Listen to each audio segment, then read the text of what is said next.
So hello everyone, आज के इस क्लास में हम लोग पढ़ेंगे ओम्स लॉ के बारे में। राइट, सो ओम्स लॉ दिया था हमें जॉर्ज साइमन ओम ने इन 1827।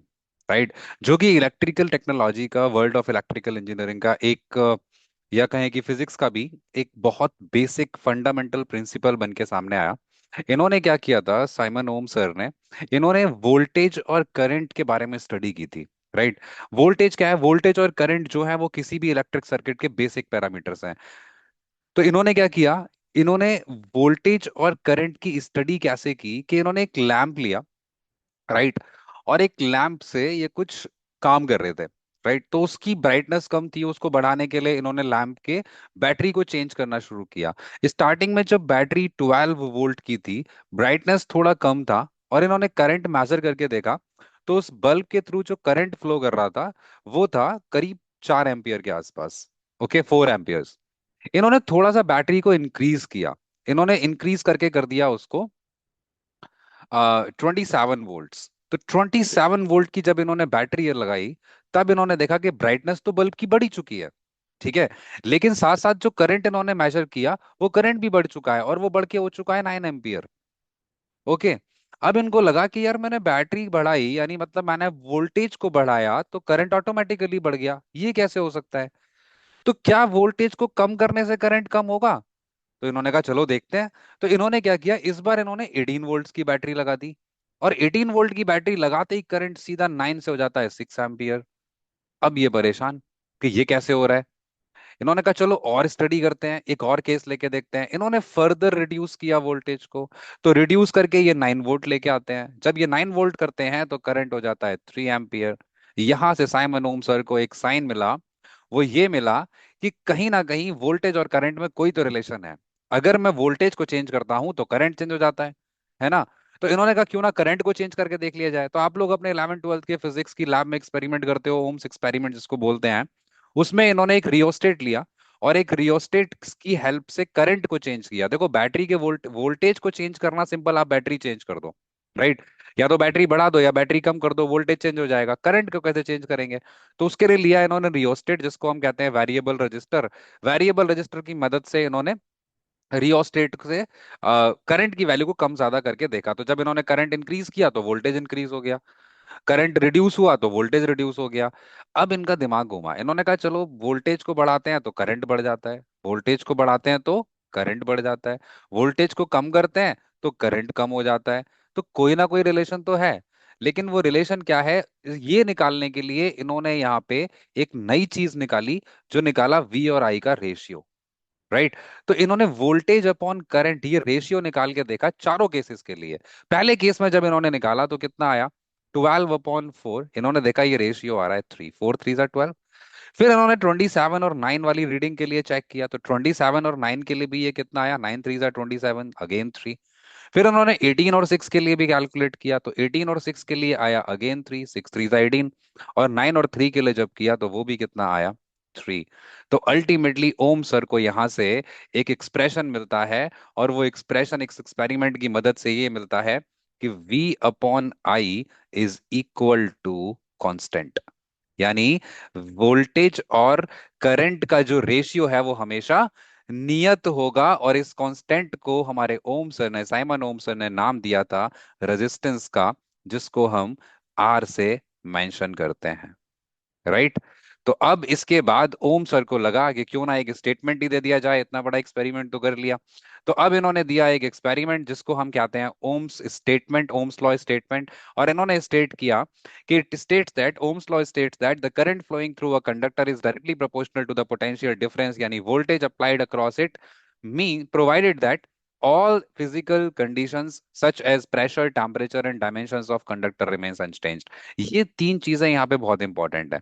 प्रेशर उन्होंने चेंज नहीं किया था कंडक्टर का, टेम्परेचर उन्होंने चेंज नहीं किया था, क्योंकि टेम्परेचर रेजिस्टेंस पे डायरेक्टली प्रोपोर्शनल होता है। राइट, टेम्परेचर आप बढ़ाओगे रेजिस्टेंस कम हो जाएगा, टेम्परेचर कम करोगे रेजिस्टेंस बढ़ जाएगा कंडक्टर का।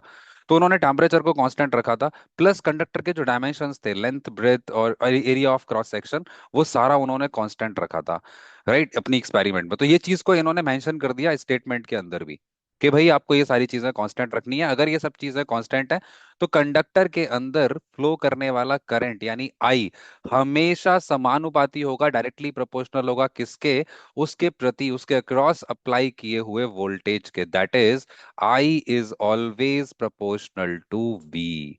और यही था हमारा ओम्स का लॉ। इसे हम कहते हैं ओम्स लॉ। यहां से और जो हमने अभी देखा था वोल्टेज और करंट का जो रेशियो उन्होंने निकाला था कांस्टेंट, उसकी हेल्प से ओम सर ने इसको थोड़ा सा और सिंप्लीफाई किया। राइट। ओम्स लॉ तो यहाँ पूरा होता है, लेकिन इसके बाद इन्होंने इसको फर्दर सिंप्लीफाई किया। अगर मैं v के नीचे i लेके आऊं तो v upon I is equal to आता है मेरा क्या, r, which is nothing but a constant, which is nothing but a constant. और यहां से मुझे मिला ओम्स का फर्स्ट फॉर्मूला। इसे हम कहते हैं ओम्स इक्वेशन या Ohm's formula, v upon I is equals to R. अब अगर इसको थोड़ा और इंटरचेंज करें तो यहां से मुझे एक चीज और मिलेगी, v is equal to I R, I into R, जिसको आप ओम्स लॉ कहते हो। राइट। ज्यादातर बच्चे v equals to I R को ओम्स लॉ कहते हैं, but v equals to I R is not a Ohm's law. ये ध्यान रखना आप, ठीक है? समझ में आ रही है बात? v equals to I R Ohm's law नहीं है। ओम्स लॉ क्या है? ओम्स लॉ ये है, I proportional to v। Okay. Current is directly proportional to the volt potential difference, this is Ohm's law. ये जो हम अब कर रहे हैं इक्वेशन नंबर 1 2 जो भी बनाएंगे, ये क्या है? ये ओम्स इक्वेशन है, ओम्स फॉर्मूला जिनको हम बोलते हैं। राइट। तो ये मिला हमें second formula, v equals to I into R. और थर्ड फॉर्मूला अगर थोड़ा सा और इंटरचेंज कर दें तो यहां से i इज इक्वल टू आ जाता है v upon R. This is nothing but third Ohm's formula. इनको हम कहते हैं, या तो आप इनको कह सकते हैं ओम्स इक्वेशन, या आप कह सकते हैं ओम्स फॉर्मूले। इक्वेशन या फिर फॉर्मूले। अब इसी को अगर हम एक सर्किट में अप्लाई करके देखें तो बहुत सिंपल है। आप एक रेजिस्टेंस ले लीजिए जो आर ओम का रेजिस्टेंस होगा। ओके। और एक वोल्टेज वी वोल्ट्स का आप इसके अक्रॉस एक वोल्टेज अप्लाई कर दीजिए, तो इससे जो फ्लो होने वाली करंट है वो क्या होगी, आई। तो इन आई आर और वी, इन तीनों में जो रिलेशन होंगे वो यही तीन होंगे, इक्वेशन नंबर 1 2 एंड 3। अब बात आती है पावर की, तो थोड़ा सा और इसको ओम सर ने आगे बढ़ाया। अगर हम यहाँ पे पावर की बात करें तो पावर हम सबको पता है, P इज इक्वल्स टू क्या होता है, V इंटू आई। राइट। अब इसी में अगर मैं इक्वेशन नंबर 2 की हेल्प से, फ्रॉम इक्वेशन नंबर 2, अगर मैं V equals to I R यहाँ पे पुट करता हूं तो मेरा पावर का फॉर्मूला क्या हो जाएगा, V की जगह पे आ जाएगा I इंटू आर, और एक I वहां पे ऑलरेडी है, तो मेरा पावर हो जाएगा आई स्क्वायर आर। राइट। पावर क्या हो जाएगा मेरा, आई स्क्वायर आर। और यदि मैं इक्वेशन नंबर 3 से, फॉर्मूला नंबर 3 से, यहां पे अगर आई की जगह वी अपॉन आर पुट करता हूं, और फ्रॉम इक्वेशन 3, फ्रॉम इक्वेशन 3 अगर हम आई की जगह वी अपॉन आर पुट करते हैं तो पावर का दूसरा फॉर्मूला बनेगा, वी इंटू आई था तो वी तो एज इट इज रहेगा, आई की जगह पे हम क्या पुट करेंगे, वी अपॉन आर। तो हमारा नेक्स्ट फॉर्मूला जो बन के आएगा वो आएगा P is equal to V square upon R. So this is formula number 5 and this is formula number 4। So here Ohm's law completed. यही था बस ओम्स लॉ, कि अगर टेम्परेचर, प्रेशर और डायमेंशन किसी कंडक्टर के कांस्टेंट रहते हैं, उनको हम चेंज नहीं करते हैं, तो कंडक्टर के थ्रू फ्लो होने वाला जो करंट है वो उसके अक्रॉस लगाए हुए वोल्टेज के डायरेक्टली प्रोपोर्शनल होगा, समानुपाती होगा, means I proportional to V. और अगर हम इसका रेशियो कैलकुलेट करते हैं तो v upon I is equals to constant आता है, तो वहां से हमें वो कांस्टेंट मिला जिसको हम कहते हैं रेजिस्टेंस। राइट। इन्हीं इक्वेशंस को अगर हम थोड़ा इंटरचेंज करेंगे तो v equals to I R and I equals to V upon R. ये 1 2 और 3 जो है, ये तीनों क्या है, ये ओम्स इक्वेशन या ओम्स फॉर्मूले हैं। और अगर इन्हीं की हेल्प से हम पावर को थोड़ा और सिंप्लीफाई करते हैं तो हमारे पास पावर के दो फॉर्मूले आते हैं, P equal to I square into R and P equal to V square upon R. तो इसी के साथ ओम्स लॉ कंप्लीट होता है। आगे बढ़ते हैं, इसके कुछ एप्लीकेशंस देखते हैं। राइट। अगर एग्जाम में आता है आपके Ohm's law state and explain Ohm's law, तो ये स्लाइड आपकी बहुत हेल्पफुल होने वाली है, full out of full marks दिला सकती है आपको। ठीक है, आगे बढ़ते हैं, कुछ इसके एप्लीकेशंस देखते हैं। क्वेश्चन नंबर 1, एग्जांपल नंबर 1 कहता है, if the resistance of a conductor is 60 ohm and a current of 3.2 ampere flows through the resistance, find the voltage between the two and points of the conductor. कैसे करेंगे इसको? सबसे पहले diagram बनाते हैं। हमने एक डायग्राम बनाया, सेम डायग्राम जो पिछली स्लाइड पे था। 60 ओम का हमने रेजिस्टेंस लिया है यहाँ पे, तो यहाँ मेंशन कर देंगे कि हमारा जो रेजिस्टेंस है वो कितना है, 60 ओम। और जो हमने वोल्टेज लिया है वो यहाँ पे करंट, करंट हमें दे रखा है कि सर्किट में जो करंट फ्लो हो रहा है आई, वो है 3.2 एम्पियर। वोल्टेज हमें कैलकुलेट करना है, तो हम यहाँ पे पोलैरिटी जानते ही हैं, माइनस प्लस, हमें वी यहाँ पे कैलकुलेट करना है। अभी अभी जस्ट हमने ओम्स लॉ पढ़ा है, तो हम सिंपल यहाँ पे लिख लेंगे कि भाई हमने अभी जस्ट ओम्स लॉ पढ़ा है, तो ओम्स लॉ की हेल्प से, by Ohm's law, V is equals to होता है I इंटू आर। अब यहाँ पे बाई ओम्स लॉ लिख रहे हैं हम ये नहीं लिख रहे कि ओम्स लॉ कहता है V equals to I R, right? समझना बात को। ओम्स लॉ कहता नहीं है V equals to I R, but Ohm's law से डिराइव होता है कि V equals to I into R होता है। और यहाँ पे R और I की वैल्यू हमें दे रखी है। So here I is equals to 3.2 ampere and R is equals to 60 ohm. ये दोनों वैल्यूज हम यहाँ सब्सटीट्यूट कर देंगे। सो V हमारा कैलकुलेट हो जाएगा 3.2 इंटू 60, राइट? सो यहां से V कैलकुलेट होके आएगा हमारा, कितना आएगा? 0 से 32 इंटू 6 हो जाएगा। 32 इंटू 6 करेंगे तो ये इक्वल टू आएगा 192 volts. And this is nothing but your answer. That's it. ठीक है, तो इजी सा एग्जांपल, इजी सा application, V equals to I into R का, ओम्स लॉ का, राइट? आगे बढ़ते हैं, एक और एग्जांपल देखते हैं, इंटरेस्टिंग है। एग्जांपल नंबर 2 कहता है, in a circuit two resistors R1 equals to 8 ohm and R2 equals to 4 ohm are connected in series with a 24 volt battery and a current I is flowing in the circuit. Using Ohm's law, determine the current I and the voltage drop across each resistor. Also verify that the sum of voltage drops equals the total voltage supplied. आसान question है, right? लेकिन सबसे पहले इसका diagram, circuit हमें बनाना पड़ेगा। Let's draw the circuit. हमने दो रेजिस्टेंस लिए है यहाँ पे, R1 and R2, right? R1 का जो वैल्यू हमें दे रखा है वो दिया हुआ है 8 ओम, और R2 का जो वैल्यू हमें यहाँ दिया हुआ है वो दिया हुआ है 4 ओम। ओके। और जो ये वोल्टेज है ये हमें दे रखा है V is equals to 24 volts, और हमें ये भी पता है कि इस सर्किट के अंदर जो करंट फ्लो होगा वो I होगा। वही I R1 के थ्रू फ्लो होगा, and the same I R2 के थ्रू भी फ्लो होगा। बात समझ आ रही है? करंट कहीं पे डिवाइड नहीं हो रहा है। जितना करंट बैटरी से निकलेगा 24 वोल्ट्स की, उतना ही करंट R1 में जाएगा, और सेम करंट आई R2 में भी जाएगा। ओके। तो अब ये कह रहे हैं कि इस आई की वैल्यू कैलकुलेट कीजिए। चलो ठीक है भाई, कर देते हैं इनके लिए आई की वैल्यू कैलकुलेट। तो कैसे करेंगे? सिंपल। सबसे पहले we know that R1 and R2 are in series, तो हमें नेट रेजिस्टेंस निकालना पड़ेगा। तो नेट रेजिस्टेंस क्या होता है जब दो रेजिस्टेंस सीरीज में कनेक्टेड होते हैं? R1 plus R2। ये बात सबको पता है, समझ में आ रही है? ध्यान से देखना। तो R1 कितना है यहाँ पे, 8 ओम, और R2 कितना है, 4 ओम। तो हमारा जो नेट रेजिस्टेंस है वो कितना हो गया, 12 ओम। सो हमारा R कितना निकल के आ गया, 12 ओम। एंड जो बैटरी है वो V इज इक्वल्स टू हमें कितना दे रखा है, 24 वोल्ट्स। तो अब हमें पता है, सो देयरफॉर जो करंट होगा I, उसके लिए हम कौन सा वाला ओम्स इक्वेशन यूज करेंगे? कौन सा वाला ओम्स इक्वेशन यूज करेंगे? थर्ड वाला। I is equals to V upon R.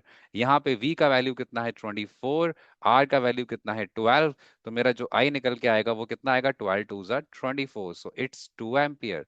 सो मेरा I कितना आ गया, 2 एम्पियर्स। ये हो गया मेरा इस क्वेश्चन के फर्स्ट पार्ट का आंसर। That's it. ठीक है, करंट हमने फाइंड कर लिया है। सेकंड आंसर की तरफ चलते हैं। सेकंड में वो हमसे पूछ रहा है, find the voltage drop across each resistor and verify that the sum of the voltage drops equals the total supplied voltage. चलो भाई, ये भी काम करते हैं। तो ये करने के लिए सबसे पहले यहाँ पे कुछ मार्किंग्स करते हैं।